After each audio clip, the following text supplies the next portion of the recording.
Señores, buenas noches. Soy Federico Galeano Estigarribia. Bienvenidos a Líderes. 2020 fue un año en el cual la mayoría de los sectores de la economía han visto caída en sus volúmenes de negocios en comparación con el año 2019. Este año 2021 es considerado el año del rebote, es decir, volvemos al crecimiento en comparación con el año anterior, aunque todavía no alcanzamos los niveles prepandemia. Se espera que el año 2022 sea el año de la recuperación. La mayoría de los sectores de negocios debería el año que viene volver a los mismos volúmenes de actividad prepandemia. ¿Cómo deben las empresas prepararse? ¿Cómo calentar los motores para el año 2022, año de la recuperación? Ese es el tema sobre el cual vamos a conversar esta noche. Para ello, nuestro invitado es el señor Juan Luis Ferreira, empresario, expresidente de la Asociación de Empresarios Cristianos, director de la Cámara Nacional de Comercios y Servicios del Paraguay. Como siempre, empezamos el programa agradeciendo a las empresas auspiciantes. Banco GNB, caminamos juntos desde 1920. Split Tokyo, el aire superior, con el pacto de confianza NGO. Coexma SRL, creando ambientes corporativos desde 1998. Alpha Trading SA, más que logística, su negocio en buenas manos. Luego de la presentación del programa y de nuestros auspiciantes, conversamos con el señor Juan Luis Ferreira aquí en Líderes, desde los estudios de ABC TV.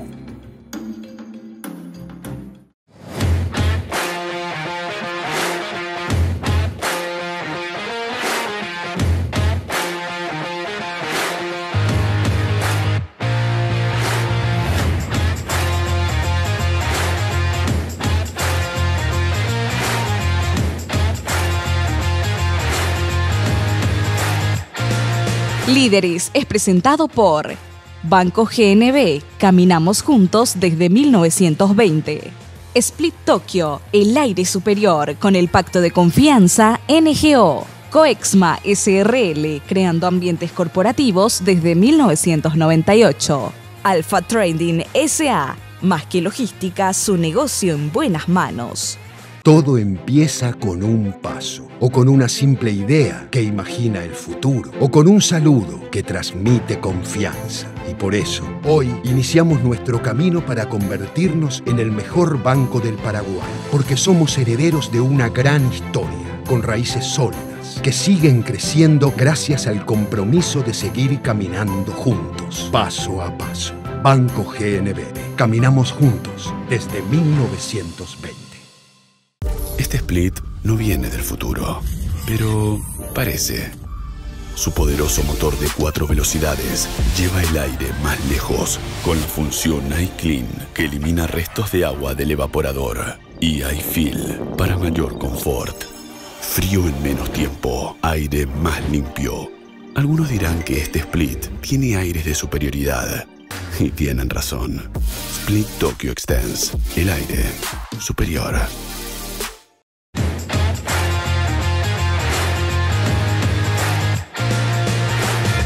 Ya estamos en compañía del señor Juan Luis Ferreira.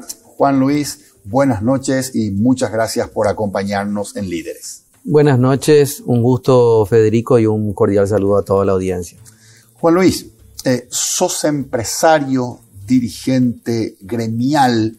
Contame estos 18 meses, marzo 2020, septiembre 2021, meses durante los cuales hemos tenido que navegar en aguas de crisis desatada por la pandemia. ¿Cómo te ha impactado? ¿Cómo ha impactado en los negocios en los que actúas en términos de si tuviste que desvincular gente o enviar a suspensión a personas? ¿Cuál fue tu experiencia? Lo más notorio de esto es que nadie lo vio venir. Eso es algo que es una novedad para el sector empresarial. Nosotros generalmente tenemos alguna idea del mapa de riesgos, los países vecinos, los precios, el tipo de cambio, influencia del clima, competencia. Uno más o menos analiza todas esas posibilidades. Esto no lo vio venir nadie. Me hubiera encantado mandarme la parte que sí lo vi venir, no lo vi venir. No lo vi venir de esta dimensión. No fue algo que nos tomó por sorpresa a todos, con el agravante que, a diferencia de otras cuestiones que uno no ve venir, esta en particular no habíamos tenido entrenamiento previo. Nosotros no somos un país que hace pausas. Hay lugares del mundo que hay pausas, por el clima, por la época, que viven como en zafra. Una época trabajan, después tienen un periodo de preparación, o de 6 meses hace frío, entonces viven de otra manera. Nosotros estamos acostumbrados a que la mayoría de los días sean iguales, y la mayoría de las cosas sean iguales. Entonces, esto nos obligó a actuar sobre la marcha, absolutamente improvisados en algunas cosas, en otras un poquito mejor. Y en los lugares que yo estoy vinculado no hubo despidos, pero lo que sí hubo es una amplia apertura para acuerdos. Acuerdos para personas que estaban condicionadas a comisiones, y no podía haber comisión si no había venta. Cierto. Acuerdos para personas que deberían quedarse en la casa, pero la casa está diseñada para dormir y no para tenerle todo el día, mucho menos conectado. No teníamos fechas. Generalmente esto es más fácil sería más fácil de encarar cuando hay fechas. Vos decís, bueno, 3 meses. Esos letreritos de antes, cerrado por inventario 24 horas. Bueno, ahora no había manera de dimensionar, de calcular, y todos pasamos por esos momentos, esos sentimientos, y con mucho ruido mediático que llevaban a que todos estemos con algún nivel de inquietud que se trasladaba a la familia, se trasladaba a todas las relaciones. Y también, en la medida que los casos se fueron extendiendo, tuvimos que acompañar con pérdidas, con tristezas, con algunos inconvenientes. Y yo entiendo que es algo que tiene una lectura en este momento. Creo que ayer hubo 2 fallecidos, me parece. Es una diferencia enorme comparado con números de otros momentos.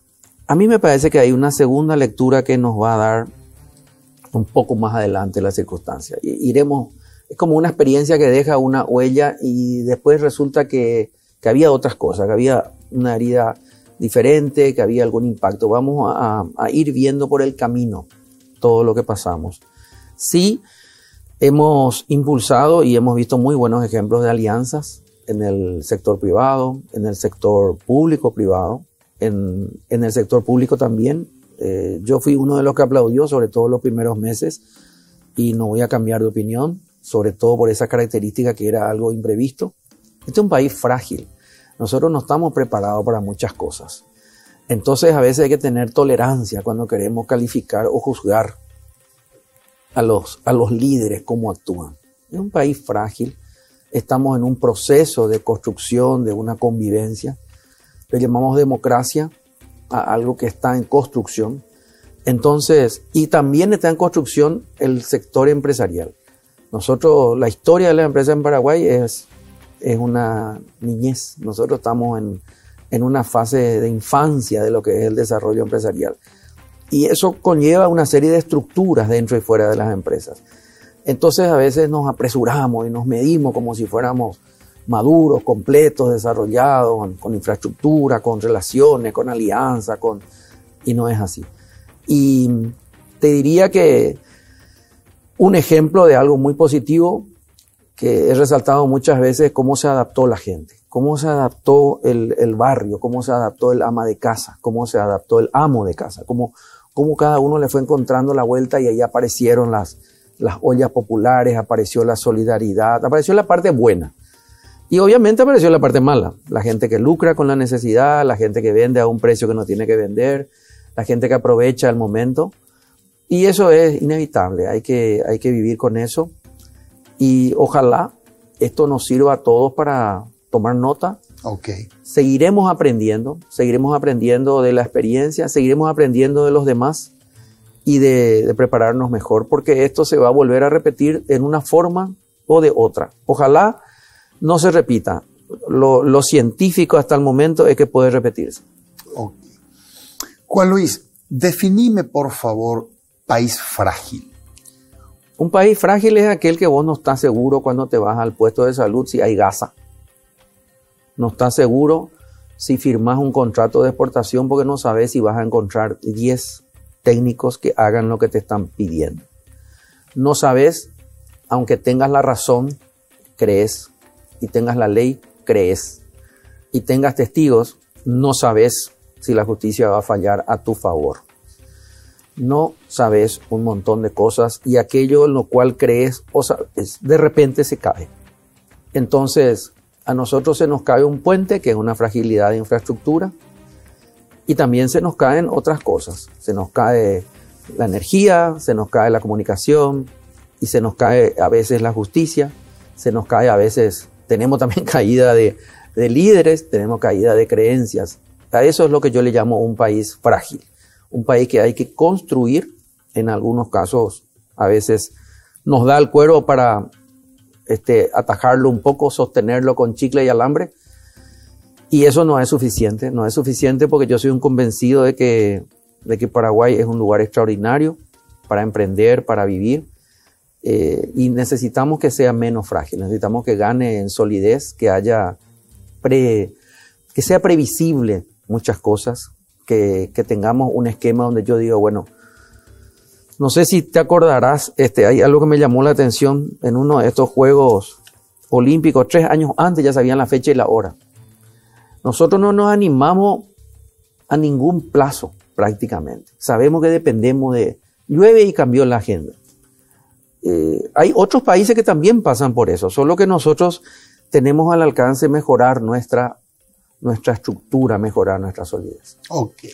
Juan Luis, ¿sabes qué? Me gustaría mucho tus reflexiones o tu evaluación respecto a cómo este país frágil respondió ante la pandemia, en términos sanitarios, en términos de red de contención, entiéndase subsidios para población vulnerable, en términos de reacción de la economía para activar planes contracíclicos.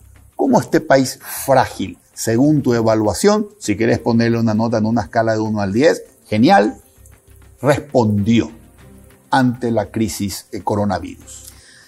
Hay una evaluación mejor que va a venir un poco más adelante. Te diría que esta evaluación que voy a hacer es aún imperfecta porque hay datos que no he podido verificar y hay procesos en marcha de qué se hizo bien y qué se hizo mal. Procesos de investigación, procesos de análisis. Emocionalmente a mí me encantó la reacción de la gente, me encantó la solidaridad, me encantó la adaptación, me pareció que el pueblo paraguayo dio un ejemplo fantástico de cómo, una vez más, de cómo podía actuar solidariamente. Y también hubo muchos empresarios y muchos sectores políticos que hicieron las cosas bien. En algunas cosas fuimos lentos, en algunas cosas nos quedamos cortos. Hay que recordar que el 2019 fue bautizado por muchos como el año de la tormenta perfecta.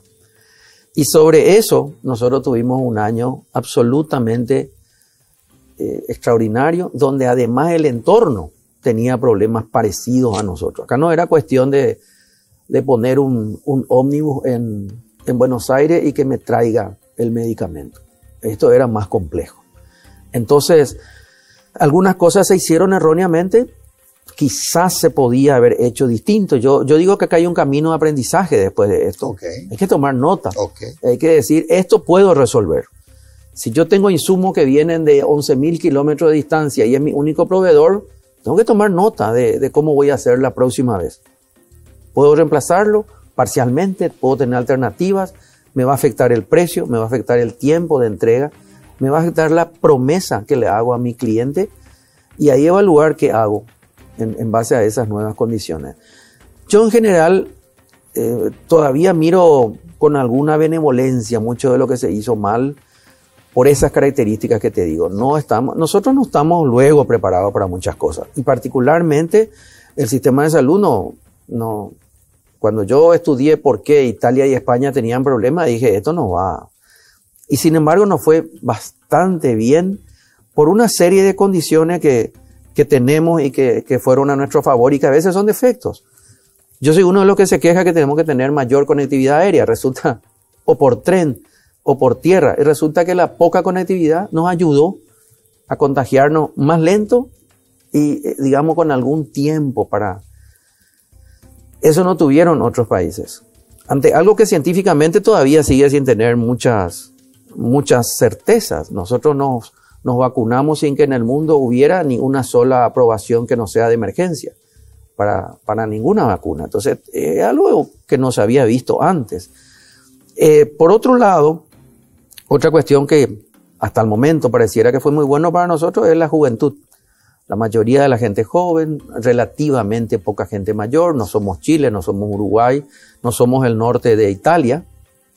Muy adinerado, muy industrial, pero con muchísima gente mayor y muchísima gente como en España, por ejemplo, que vive en residencias, no están todos juntas las personas mayores. Y también nos ayudó el clima.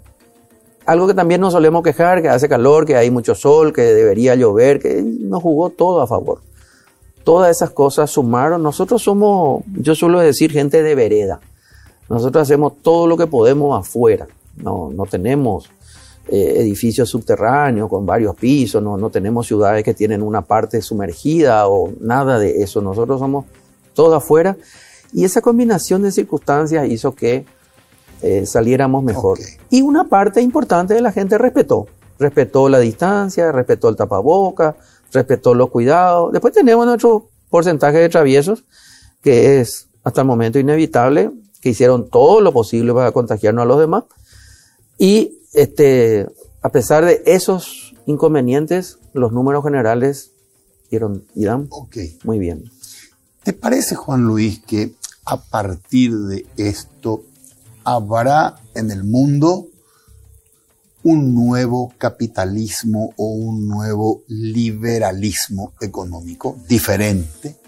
Nosotros voy a decir nosotros porque los past presidentes de la ADEC seguimos siendo de la ADEC. Exacto. Nosotros en la ADEC hace muchos años que hemos venido trabajando el concepto de responsabilidad social empresarial, y nosotros hace mucho tiempo que compartimos, discutimos, intercambiamos sobre cómo tiene que ser un empresario más orientado a la gente, lo que nos pide el Papa, una empresa con rostro humano. Y en eso hay algunas variantes del capitalismo. Le podés llamar capitalismo ético, o capitalismo saludable, o capitalismo sustentable, porque yo puedo ser un excelente capitalista, pero la alegría me dura 5 años. Destrocé todo lo que encontré, entonces se acabó el negocio. Si yo pienso que esto tiene que durar 100 años o más, mi conducta va a ser distinta.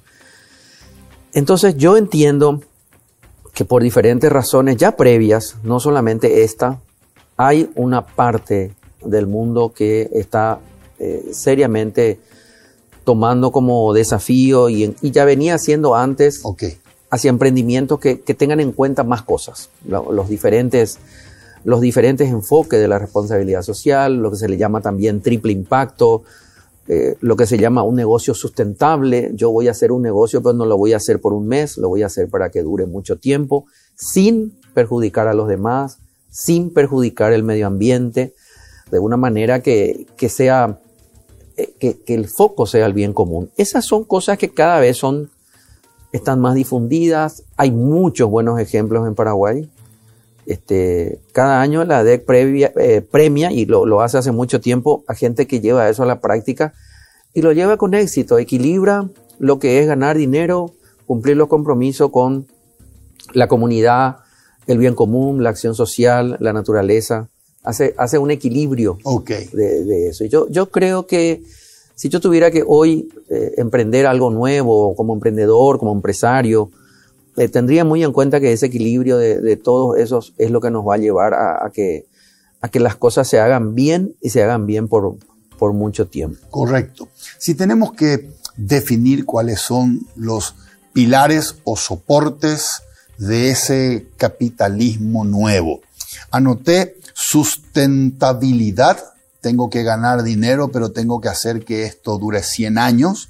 Anoté medio ambiente. ¿Incluye también aquí inclusión? Sí, totalmente. Incluye lo que se llama el respeto a todos los públicos. El respeto a todos los públicos. La tolerancia.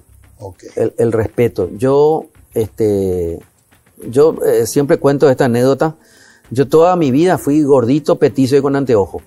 Entonces cuando yo quería jugar fútbol, tenía la característica de que el equipo al cual yo iba a entrar pedía que yo entre en el equipo contrario. Entonces yo viví lo que es la inclusión, tomando un poco en serio y en broma esta cuestión.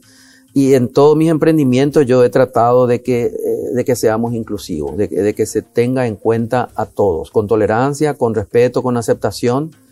Eso es un desafío importante porque nosotros estamos en una sociedad donde se te exige ganar, donde hay indicadores, donde vos sos responsable ante tus proveedores, ante tus clientes, tus inversores, tus acreedores.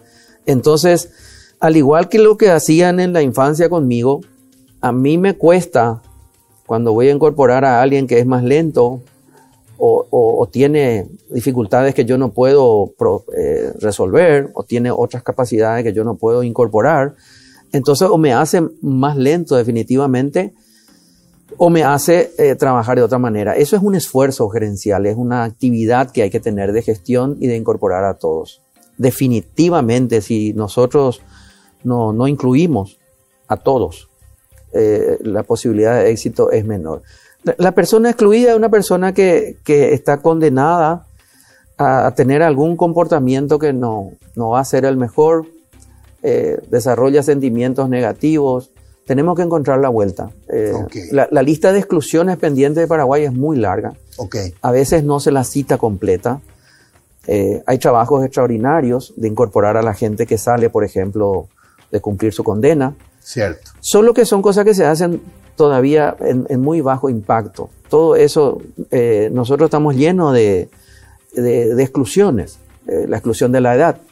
Si yo ahora quiero repartir mi currículum, Federico, lo único que me van a ofrecer algo son los que esperan que yo haga algo sin ganar salario. Correcto. Y si es posible, yo tengo que estar al costado. Ya no voy a estar en la cadena. Exactamente. Y puede que tengan razón en muchos casos, pero con esa misma característica se excluimos migrantes, excluimos gente del interior, excluimos gente que de repente no, por alguna razón, a mí se me parece que no va a hacer bien su trabajo, llamarle horario, llamarle sexo, llamarle capacidad física, excepto cosas especiales. Si yo tengo una empresa de transporte, por supuesto, la persona que trabaja debería ser capaz de levantar una caja. O sea, hay cuestiones que son bastante obvias. Sacando esas pocas excepciones, tenemos todo ese desarrollo de inclusión. ¿Sabes, Juan Luis, que me contaba una alumna hace poco que le pidió un minuto a su jefe porque quería reunirse con él, el gerente general? Sí. Y la reunión era para informarle al gerente general que se casaba. Entonces, una linda noticia para ella informarle al para todos. Para todos. Debería ser para todos. Exactamente. Me caso. Sí. Y el jefe la felicitó, pero agarró el cuaderno y tachó su nombre de una lista. Esa era la lista de posibles candidatos a un ascenso al puesto de subgerente, lista en la cual ella estaba. Pero al escuchar la noticia, el gerente automáticamente dijo, próximo embarazo, claro. La tachó. Entonces la buena noticia se convirtió para esta chica en un castigo y me dejó reflexionando eso. Y ahí me quedé pensando en esto que vos decías, el nuevo capitalismo debe ser obligatoriamente inclusivo. Así es. Yo cuando le exijo a un colaborador que se quede todo el día en el trabajo, estoy castigando a la familia. Entonces, tengo que encontrar el equilibrio de mi propia actitud, de lo que le conviene a la empresa y lo que le conviene a la comunidad, lo que es el bien común. Si voy a premiarle a la persona que está 14 horas en el trabajo, a veces sin productividad, yo estoy castigando algo. Siempre es lo que yo estoy tomando, alguien está dando. Y cuando yo estoy contratando a una persona, a mí me conviene que forme una familia, me conviene que sea papá, me conviene que sea mamá. Eso cambia su visión de la sociedad, de él, le pone un propósito, un objetivo. Y sin embargo, reconozco que hay mucha gente que quiere que todo el mundo sea un esclavo o que todo el mundo le deba una especie de lealtad incondicional a cambio de todo lo demás, a cambio de... Y vos has entrevistado en tu programa a muchos líderes, vas a entrevistar a muchos líderes extraordinarios y muchos de ellos en la intimidad del pasado, del presente, te dicen en algún momento, yo sacrificaría algunos peldaños de la escalera por tener una mejor vida familiar. Eso es bueno escuchar al comienzo de tu vida profesional, al comienzo de tu vida empresarial, porque te lleva al equilibrio, te lleva a decir, ¿por qué tengo que volverme loco para tener una casa de $500,000 si con una casa de $50,000 pagada en cuotas, la mayoría de las cosas las voy a tener? Puede que en algún momento tenga la opción, lo ideal sería que todos tengamos la opción de mejorar continuamente, pero si no se da, yo tengo que construir mi equilibrio de esa manera y no estar permanentemente pretendiendo algo que me lleva a conductas que pueden ser muy discutibles. Como profesional, como empresario, como patrón o como dueño. Entonces, sí, reconozco que hay una parte que mantiene esa... Ahora, Juan Luis, tal vez a mí no me mueva tanto la ambición o el deseo de tener esa casa de $500,000. Es decir, si fuese por mí, viviría tranquilo en un departamento pequeño. Pero vos dijiste algo hace un rato y tomé nota. Estamos en una sociedad en donde te exigen ganar. ¿Eso qué significa?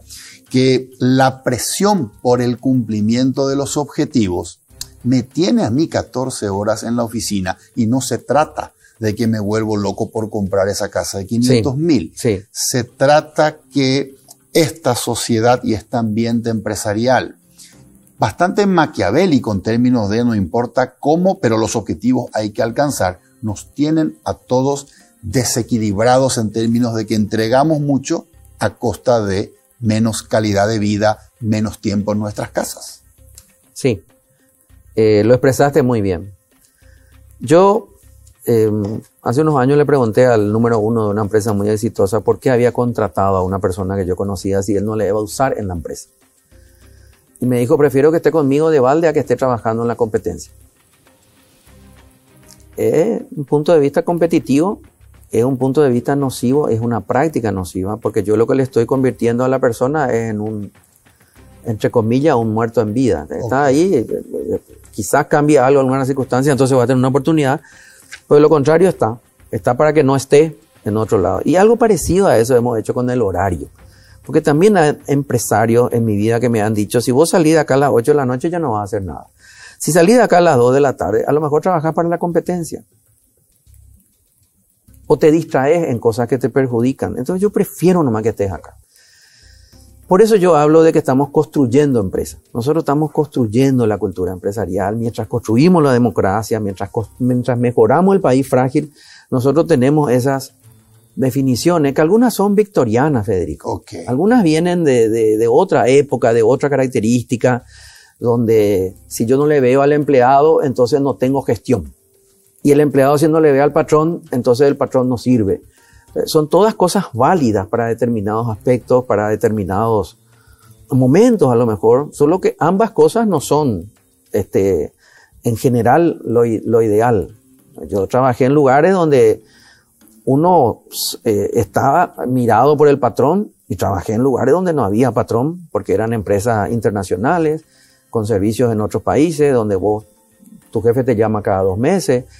Tiene otro tipo de características. No digo que uno sea mejor que el otro. Cierto. Uno tiene que adaptar lo que le corresponde a su capacidad, a su definición, a su equilibrio y lo que el país le permite también. Ok. Juan Luis, los chicos que tienen 25, 22, 20 años, 26 años y que son de las nuevas generaciones que integran la población económicamente activa, ¿en qué son diferentes a nuestra generación cuando estábamos iniciando nuestras carreras como trabajadores? Gracias a Dios son diferentes muchas cosas para bien. Y te voy a dar 2 ejemplos. Antes, cuando nosotros nos hacían una oferta laboral, nosotros lo primero que preguntábamos era el salario. También era importante saber el horario y si se podía, qué es lo que querés que haga. Porque si era un buen salario, ya no preguntaba. Yo, si era electricista y me pedían ser carpintero y el salario era bueno, yo decía que era carpintero. Después vería, más o menos. Estos chicos tienen una pregunta que me fascina y que la mayoría de los empresarios todavía no la estamos manejando bien. Indagan cómo es el dueño, cómo es la familia, cómo es la empresa, cómo es el ambiente, cada cuánto echan gente, si hay plan de carrera, si qué otros beneficios hay aparte del sueldo, cuál es el propósito de la empresa, para qué está esa empresa. Entonces, preguntan eso. Preguntan todo lo que pueden. Me dijo una experta en recursos humanos, Juan Luis, esa es una capacidad de... eso pueden hacer porque tienen un respaldo económico. El que necesita no va a preguntar. Cierto, también es cierto que ahí cuando necesita acepta lo que viene. Ok. Ahora, también tienen una visión más equilibrada de definición de necesidades, de ansiedades, de ambiciones, de codicia, como que tienen algo más equilibrado. A mucha gente le preocupa enormemente ese equilibrio que hacen con la farra, con los viajes. Y dicen, pero eso está mal, no tiene límite, no. A mí me parece que esto todavía está madurando y que hay algo de sabiduría en esa combinación que hacen. Hay una filosofía ahí. Yo no que hay que atender. Vivo para trabajar, trabajo para vivir. Exactamente. Voy a tener mi momento de vacaciones, voy a tener mi momento de esto que hacen de egresado, que se van a algún lado, algunos se irán más cerca, más lejos, se irán a una carpa o a un hotel, pero se van. Entonces... a mí me parece que ahí hay algo entre las cosas que hacen diferente. Hay muchas cosas que los empresarios todavía estamos procesando, digamos, porque asustan. Uno de ellos es la estabilidad. Ok. Yo soy nieto de un señor que entró en el sistema bancario y se quedó ahí. Antes había hecho otras cosas. Cierto. Pero ahí se jubiló, ahí mi abuela se pensionó, mi otro abuelo se dedicó al campo y se dedicó al campo toda su vida. Ok. No tienen eso de mostrarme tu currículum. El currículum tiene 2 renglones. Empecé a trabajar a tal edad y me morí en tal fecha. O me jubilé en tal fecha. Estos chicos y chicas tienen una inquietud justamente por alguna de esas razones, de que les parece, primero emprenden varias cosas. Lo hacen con mucho entusiasmo, lo hacen en red, ellos se hablan mucho entre ellos. Ok. Que son todas cosas muy frescas, muy interesantes de analizar. Y también cambian, no tienen ningún inconveniente en cambiar, a veces hasta de rubro, cuando ven que es algo, tienen esa mentalidad abierta de que pueden aprender. Y hoy hay muchas posibilidades de aprender que antes nosotros no teníamos. Cuando yo estudié programación, uno demoraba más o menos 6 meses en empezar a tener una habilidad. Hoy yo puedo estudiar lo que quiero de programación en universidades selectas del mundo y puedo tener tiempos mucho más cortos y lo que es mejor, puedo tener ingresos mejores. Okay. Es otra característica, se dan otras características.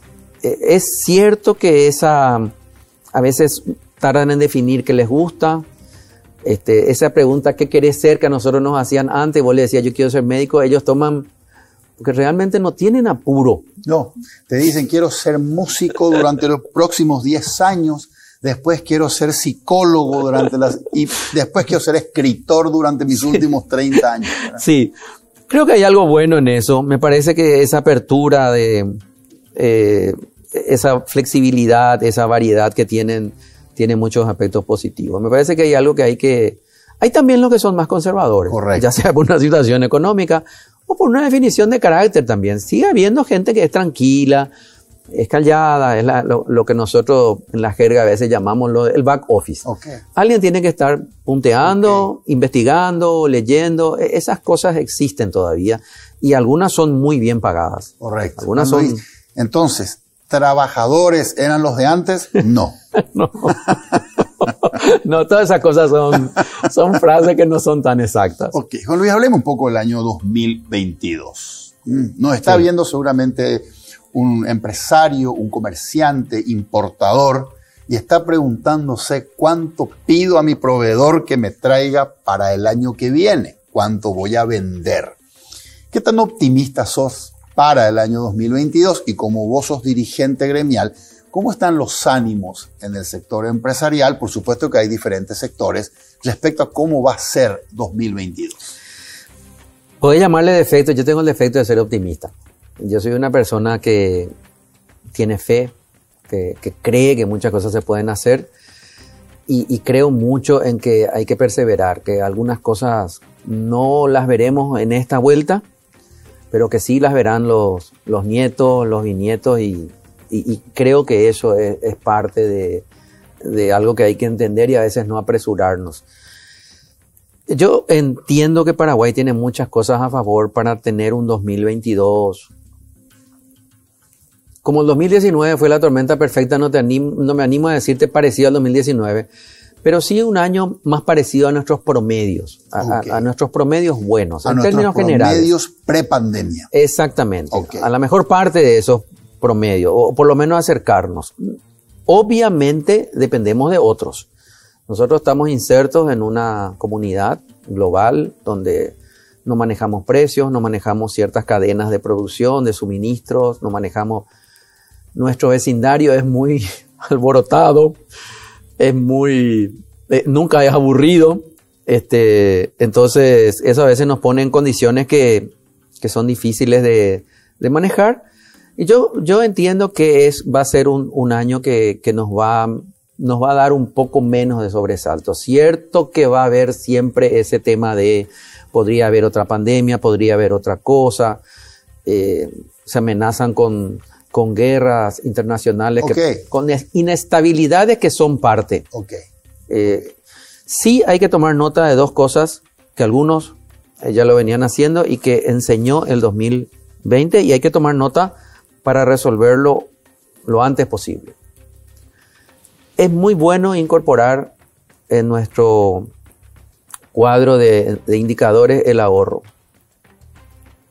empresarial, la previsión, el tener en cuenta mejor los riesgos, darle un poco más de importancia a los riesgos y manejar eso con cautela, manejar con alguna prudencia. Yo escucho a menudo que me dicen, pero el que tiene plata es el único que ahorra. El ahorro es una forma de hacer las cosas que si yo no puedo ahorrar ahora, yo tengo que hacer lo posible para empezar a ahorrar lo más pronto posible. Y la pandemia enseñó que el que tenía ahorro se pudo manejar mejor. Yo me daba mucha pena cuando empresas exitosas en todo el mundo decían tenemos que despedir empleados. Espera un ratito, pero el año pasado vos declaraste ganancias, billones de dólares. ¿Cómo puede ser que no puedas aguantar 2 meses, 3 meses? Una cosa distinta es si te digo vas a tener que recuperarte en 10 años. Bueno, eso es otra cosa, pero si vos estás en este negocio, sabemos que esto va a tener su momento. Está en juego otra vez. El tema de los inversores, la bolsa, cuestiones regulatorias, lo que vos quieras, que hizo que muchos de ellos despidan, porque resulta que nuestra sociedad empresarial a veces ve con buenos ojos que vos despidas gente. Vos despedís gente, entonces, sobre todo en otros mercados, sube la acción. Tomando tu palabra un poco maquiavélico, y lastimosamente a veces funciona así. Entonces, ahí hay un tema de tomar nota que el ahorro es importante. Y lo segundo es manejar estos tiempos. En un evento que hizo la DEC en su congreso internacional, un expositor dijo, no se puede construir seriamente una empresa cuando yo tengo que estar dando resultados cada 3 meses, cada 4 meses. Eso me lleva a un comportamiento que nosotros lo vivimos en Paraguay, que si me van a medir por el 31 de diciembre, meto toda la parte buena, pongo toda la parte mala en enero y que me vuelvan a medir en marzo si se animan. Yo, diciembre al pelo. Entonces, eso a mí me quita mucha innovación cuando los plazos son muy cortos. Y eso son las grandes discusiones que tenemos que ponernos de acuerdo de cómo evaluar, cómo tener un poco de mirar con más distancia, mirar con más amplitud y no forzarle a la persona a que tiene que dar utilidad en 6 meses, en 1 año, que tiene que estar bien todo. Y ahí entra manejar un poco plazos. No está mal tener objetivos a largo plazo. No está mal tener algo de ahorro, previsión. Mucha gente entiende que es plata que está perdiendo valor. Ok. Entonces hay que estructurar cómo funciona eso, de alguna manera, Te doy un ejemplo que no tiene nada que ver porque a mí me encantó la lección que dio. La cantidad de años que Wimbledon pagó de balde, en nuestro uso popular, pagó de balde el seguro por si el torneo no se hacía. Y se dio el momento que iba a usar el seguro. Y obviamente con el diario del día siguiente, todos los que criticaban para qué se pagaba la póliza dijeron, pero qué bueno estuvo pagar la póliza, que me cubre el torneo que no hice. Correcto, anoté aquí justamente la importancia del ahorro, la importancia de ser previsores. Sí. Yo quiero seguir, Juan Luis, con este análisis de cómo será 2022. Y quiero tomar esto que dijiste, la importancia del ahorro a nivel empresarial. Las empresas a las que les fue bien son empresas que estaban preparadas. Pero permíteme, Juan Luis, trasladar esto a Juan o a la señora Rosa, que son ciudadanos, consumidores. Todos hemos aprendido, no solamente las empresas, que en este tiempo les fue mejor a quienes estaban preparados con un colchón. Cayeron las ventas, cayeron nuestros ingresos por comisiones. Algunas personas recibían un subsidio por suspensión. Cerraron negocios. Entonces quedamos como desprotegidos, con excepción de aquellos que tenían un colchón. Moraleja, es importante estar preparados. Ahora, ¿qué significa esto, Juan Luis? Antes de la pandemia, si doña Rosa tuvo un buen mes y recibió una buena comisión, qué linda cartera, me la llevo.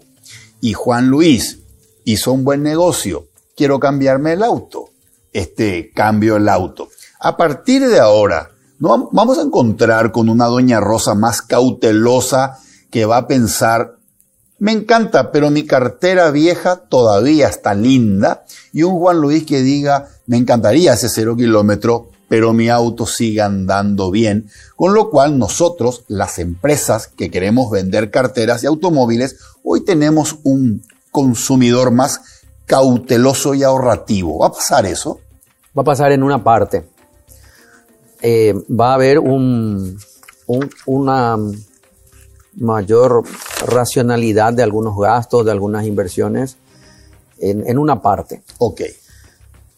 Yo entiendo que uno de los motivos por los cuales nos fue relativamente bien en muchos aspectos es porque de alguna forma el hogar paraguayo, llamémosle, a lo mejor no tenía ahorro, pero sí tenía alguna forma, llamarle la huerta, llamarle el barrio, llamarle la chacra. De alguna manera él construyó en la olla popular de la parroquia, en la olla popular de la comunidad, en esa solidaridad, él construyó esa red de aguantar mientras tanto, ponerle más agua al caldo, como se dice popularmente. Okay. De alguna manera el Juan o el Rosa administró el hogar y dijo, ok, no da para tomar una cerveza al día. Vamos a tomar el domingo la cerveza. Vamos a estirar un poco. Se volvió un poco de austeridad, que no hay que subestimar. Nosotros somos descendientes de gente que pasó por 2 guerras y que pasó por décadas de revolución. En alguna parte de nuestro mapa genético está ese tema de que podemos aguantar y podemos adaptarnos a esa, que nos dé gusto, que no sea cómodo, podemos hacer esa adaptación de red, de comunidad. Y aunque yo considero que el 2022 va a ser todavía un año de análisis, de transición, donde algunas actitudes también se va a dar, y esas señales ya se están dando sobre todo en Europa, vamos a tener una conducta opuesta en el otro extremo. Vamos a tener el gasto de lujo absolutamente estrafalario de esa persona que dijo, sí, vamos a volver con esa frase de ¿para cuándo es la vida? Y ese empresario que se asustó, que estuvo entubado, que perdió a alguien, va a decir, espera un ratito, es hora que yo me dé un gusto. Ok. Entonces, ahí podré, a lo mejor no se va a notar tanto en Paraguay, que va a haber también. Ok, esa es una buena noticia para un sector muy golpeado. Para un sector golpeado. Que fue turismo. Sí, así mismo es. Okay. Entonces, vamos a tener ofertas de viajes lujosos en tren, en cruceros, como no hubo antes. Okay. O si hubo, estos van a extender su alcance. Entonces, porque yo le estoy vendiendo a la persona y le estoy ofreciendo que es hora que él viva la vida. Y bueno, sabemos que hay algunos que hacen luego normalmente, pero en este caso va a haber una posibilidad. Y eso se traslada a, puede ser joyas, puede ser cuadros, puede ser vehículos lujosos, puede ser viajes, puede ser todo lo que es algo que diga, bueno, es momento de disfrutar de la vida. Correcto. Esto se va a dar en algún extremo. Ya hay algunas señales de eso. Ok. Las empresas estamos a punto de pisar ya el último trimestre 2021, trimestre que se caracteriza por la planificación estratégica Sí. para el próximo año. Sí. Normalmente esas planificaciones incluyen un conjunto de ideas o de estrategias que hay que implementar. Pero acá surge una frase que es interesante, Juan Luis. Te cambio mi saco de ideas Sí. por una implementada. Sí. ¿Cuáles son las claves para que podamos ser exitosos en ejecución y no solamente creativos a la hora de imaginarnos y por qué no hacemos esto y por qué no hacemos lo otro, lo cual después no podemos implementar? ¿Qué claves tengo que tener en cuenta para el año que viene? Aquello que me estoy proponiendo ejecutarlo, realmente pueda implementar. Nosotros en general somos un poco reticentes al planeamiento. Hay un sector empresarial que no se siente cómodo planeando, o si se planea lo hace porque le obligan otros accionistas, le obliga el directorio o la familia, entonces hace una especie de simulacro de plan. Tienen algo de razón en eso, porque lo ideal en un equipo, lo ideal es que yo pueda combinar lo que es el plan con lo que es la acción inmediata. O sea, necesito a alguien que sueñe, pero necesito también a alguien que actúe. Okay. Necesito a alguien que ejecute y necesito a alguien que investigue. Y necesito también a alguien que esté pensando algo muy loco, muy racional y distinto. Entonces, en esa combinación de equipo yo creo que hay lo ideal es tener una combinación. Va a haber cosas que hay que hacer pronto y va a haber cosas que hay que... Te doy un ejemplo de eso. Nosotros tenemos que totalmente replantear nuestro sistema de salud, pero no acá, eso en todo el mundo. Se sabe que una pandemia respiratoria es otro modelo de salud, completamente distinto. Okay. También se sabe que hemos aprendido que lo que come alguien a 12.000 kilómetros de distancia es importante para mí, o que lo que está haciendo un mono en este momento en Togo resulta que es muy importante. A lo mejor no es hoy o mañana, me va a afectar. Esa sensación y el hecho, no solamente la sensación, la certeza de que nuestra colectividad es más próxima y más cercana de lo que creemos habitualmente, a veces porque no convencemos de que eso no va a ocurrir, es algo que definitivamente va a aprender y nos va a llevar a esa mezcla de cosas que tengo que hacer en una semana, en un mes, pero hay cosas que me tengo que preparar. Te doy un ejemplo de algo que tenemos que prepararnos, ocurra o no. Todo lo que está haciendo la Comunidad Europea de Comercio Internacional, que tiene su resistencia dentro de la comunidad, que a lo mejor les lleva años aprobar a ciertos parlamentos, nosotros tenemos que incluir como parte de la preparación. Es una excelente noticia para los emprendedores, para los artesanos, para todos los que tienen pequeños negocios, también para los que tienen grandes. Okay. Y tiene que estar ahí titilando en alguna parte de nuestro horizonte. Okay. Aunque lleve 10 años, aunque nos digan, pero vos estás pensando algo que dentro de 30, igual, tenés que poner ahí y decir, bueno, en esta línea, porque lo bueno de esas cosas es que en el camino mejoras. Ok. Como dirigente empresarial, ¿sos de los que sueñan para que otros ejecuten o sos de los que actúan? Yo me rodeo de gente que actúa. Es una forma de responder tu pregunta. A mí me gusta mucho soñar. Yo pienso mucho, leo mucho, pregunto mucho y me rodeo de gente, siempre me rodeo de gente que actúa. Cuando era estudiante, cuando fui profesional, Siempre me esforcé por tener buen grupo de estudio. En matemáticas yo hacía un ejercicio, entonces tenía una compañera que hacía 500 ejercicios. Nos combinaban porque ya encontraba el ejercicio diferente y ese me daba a mí. Okay. Pero eso es equipo. Okay. En la vida gremial lo mismo. A mí me encantó en la DEC tener mayoría femenina en mi directorio. Me encanta la diversidad y tienen un montón de talento que yo no tengo. Y en la vida empresarial también. Correcto. También trabajar en equipos distintos. Sí, soy más de soñar. Yo me levanto a veces más frecuentemente de lo que a mi señora le gustaría, me levanto con un sueño distinto a menudo. Juan Luis, permíteme compartir contigo un comentario que hizo la economista Lorena Ocampos aquí en Líderes. Me gustaría tus reflexiones. ¿Cómo no? Lorena dijo: percibo que en Paraguay hay un matrimonio por conveniencia entre la sociedad civil, que incluye al gremio de los empresarios, y los políticos. Ese matrimonio por conveniencia implica un acuerdo tácito. Yo omito quejarme de que vos metés la mano en la lata o acusarte de que metés la mano en la lata a cambio de que no me cobres más impuestos. Déjame así como está, 10, 10, 10, y voy a fingir demencia, no voy a presionarte. Entonces me decía Lorena, eso es un país sin futuro, porque en este momento Paraguay necesita invertir para desarrollarse. Hizo mucho énfasis en las inversiones en capital humano, sí, para poder apostar al futuro. Pero acá hay un matrimonio por conveniencia y bloqueamos. ¿Qué opinas? Voy a empezar por el final. Hace unos años la doctora Lorena fue mi profesora de posgrado, okay, masterado, es una persona muy capaz, muy inteligente, muy estudiosa también. Y comparto. Y tiene una experiencia valiosa también. Yo quiero empezar por el final y voy a ir sobre los otros puntos.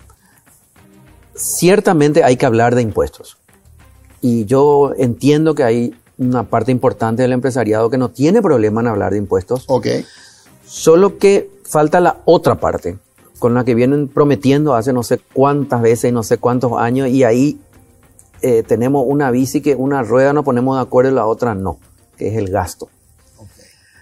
Un poco antes de viajar, en una charla que le invitó la DEC, Benigno López decía, tenemos dos frentes. El frente de hablar de impuestos va bien. Se puede demorar un poco, podemos discutir alguna parte de la ley, el decreto, lo que vos quieras, o la reglamentación o el formulario, pero vamos a salir con algo. En el tema del gasto estamos atrasados. Y eso no avanzó mucho. Entonces, ahí es donde cuesta un poco eso de pagar por ver.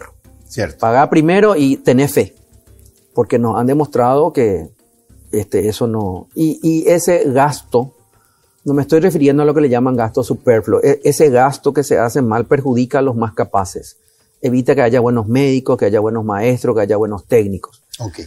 Entonces, inclusive que haya buena educación, todo lo que sabemos de defectos. Y como no tenemos todo eso bien, también ahuyentamos parte de la inversión. Porque yo me voy a ir a un país donde tengo las cosas más o menos bien y más o menos bien predeciblemente. Y eso es lo que se llama ser un país competitivo o tener altos índices de productividad. Ok. Muy bien. El otro punto. Sí. Sí, yo creo que hay una parte del empresariado que se ajusta dentro de esta definición que dice ella. Y yo suelo decir, aunque alguno se moleste conmigo, que no hay ningún defecto, ninguna falla en el sector político que el sector privado, el sector empresarial igualmente haga. Nosotros hacemos lo mismo con algunas diferencias, todo eso que criticamos también hacemos. Okay. Gasto superfluo también. No cumplir promesa también. Todo eso que decimos hay empresarios que no entregan la promesa, no cumplen la promesa de calidad, de tiempo, justificadamente o no, igual que el Estado. Okay. O sea, cuando vos y yo salgamos de acá va a haber algún bache. Entonces podemos explicar que hace 70 años, que esto, que lo otro. Lo mismo el sector privado cuando no te entrega la promesa. Exactamente. Entonces, y sí quiero extender lo que dijo la doctora Lorena. Nosotros tenemos esos acuerdos tácitos en muchas otras cosas. Sí. Nosotros hablamos de salario mínimo cuando sabemos que ese salario no alcanza para el mínimo, que eso está calculado sobre una base idílica de que algunas cosas van a funcionar que no funcionan. Correcto. Y todos sabemos eso. Correcto. La inversión, el aumento tributario se va a dar si no hay inversión, y la inversión hay maneras de no golpear el impuesto cuando es llave en mano o cuando el riesgo lo corre. Hay maneras de impactar menos eso. Correcto. Sin embargo, es inevitable. Yo coincido que hay que hablar y se puede hablar. Hay variantes de eso. Se habla de progresivo, habla de... Tenemos que tener mayor capacidad de invertir. De invertir. Okay. y sobre todo yo suelo decir, yo hasta me animo a hablar de subir impuestos, pero mejorar nuestra capacidad de control. Correcto. Porque lo que nos hacemos mal es el control. No tenemos cultura de control y nos sale mal el control. Exactamente. Tengo que hacer una pausa. Juan Luis, antes te voy a hacer una pregunta y respóndemela a la vuelta de la pausa. Mira mi copiatini. Juan Luis, yo sé que vos te autodefinís como un aprendiz eterno, como un aprendiz permanente. Así Pero es. más allá de eso, sos un conocedor profundo de lo que es el liderazgo. Gracias. Entonces te dejo la siguiente pregunta. ¿Cuál es tu evaluación respecto al liderazgo del presidente Mario Abdo Benítez? Dame tus apreciaciones luego de la pausa. Muy bien. Vamos a hacer una pausa. Antes, permítanme recordarles que los muebles que utilizamos en Líderes son de Coexma SRL, creando ambientes corporativos desde 1998. Hacemos una pausa y regresamos para cerrar el programa con el señor Juan Luis Ferreira. Todo empieza con un paso, o con una simple idea que imagina el futuro, o con un saludo que transmite confianza. Y por eso, hoy iniciamos nuestro camino para convertirnos en el mejor banco del Paraguay, porque somos herederos de una gran historia, con raíces sólidas, que siguen creciendo gracias al compromiso de seguir caminando juntos, paso a paso. Banco GNB. Caminamos juntos desde 1920.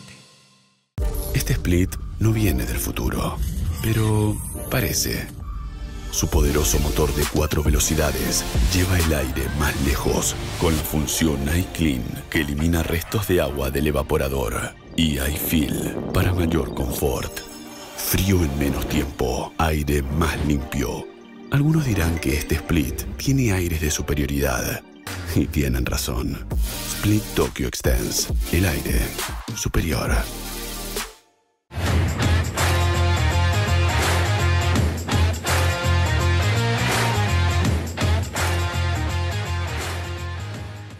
Regresamos con el señor Juan Luis Ferreira.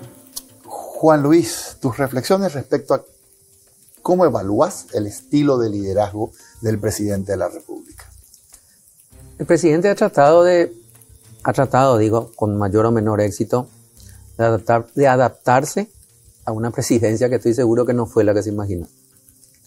Entonces, dentro de eso, yo veo un presidente que lo que ha buscado es de alguna manera conciliar, lo cual es criticado por algunos porque dicen que es otro el que manda, que él cumple órdenes, que está condicionado, que sí, juicio político. Ha tratado de pasar por ese 2019 de la tormenta perfecta, ha pasado por estos 2 años de cuarentena, pandemia, y ha tratado de hacerlo dentro de todo ese juego que nosotros tenemos Y en el sector empresarial yo soy de los que cree que cuando un presidente empieza hay que dejarle que termine. Okay. Yo creo que es bueno para la inversión, es bueno para los planes, aunque salvo que sea algo de repente demasiado grave, pero me parece que la mayoría de las cosas podemos calafatear el barco y seguir adelante y respetar los plazos. Y sí, desde el 92 también me fijo mucho en el liderazgo y en la calidad del Parlamento, que hay muchísimo por mejorar. Correcto. Juan Luis, ¿qué estás leyendo? ¿Qué libro estás leyendo en este momento? Leo la Biblia. Especialmente más leo hace 3 años y concretamente me gusta mucho leer las cartas de Pablo, que considero un manual de instrucción para la vida. También a veces leo otras cosas. Como soy chair de Vistage, estoy leyendo lo que escribió Simon Sinek, que entre otras cosas viene bien para tu programa porque tiene un libro que se llama Los líderes comen último. Ok. Y también estoy leyendo, leo a veces en parte, mezclo los libros. Un libro encontrado de casualidad en mi casa que se llama Redescubriendo el catolicismo de Matthew Kelly. Trato de aprender siempre. Un gustazo conversar contigo. Igualmente. Muchas gracias y espero que ustedes pronto también volvamos a conversar acá. A la orden, un gusto. Soy Federico Galeano Estigarribia. Esto fue Líderes. Buenas noches. Líderes fue presentado por Banco GNB. Caminamos juntos desde 1920.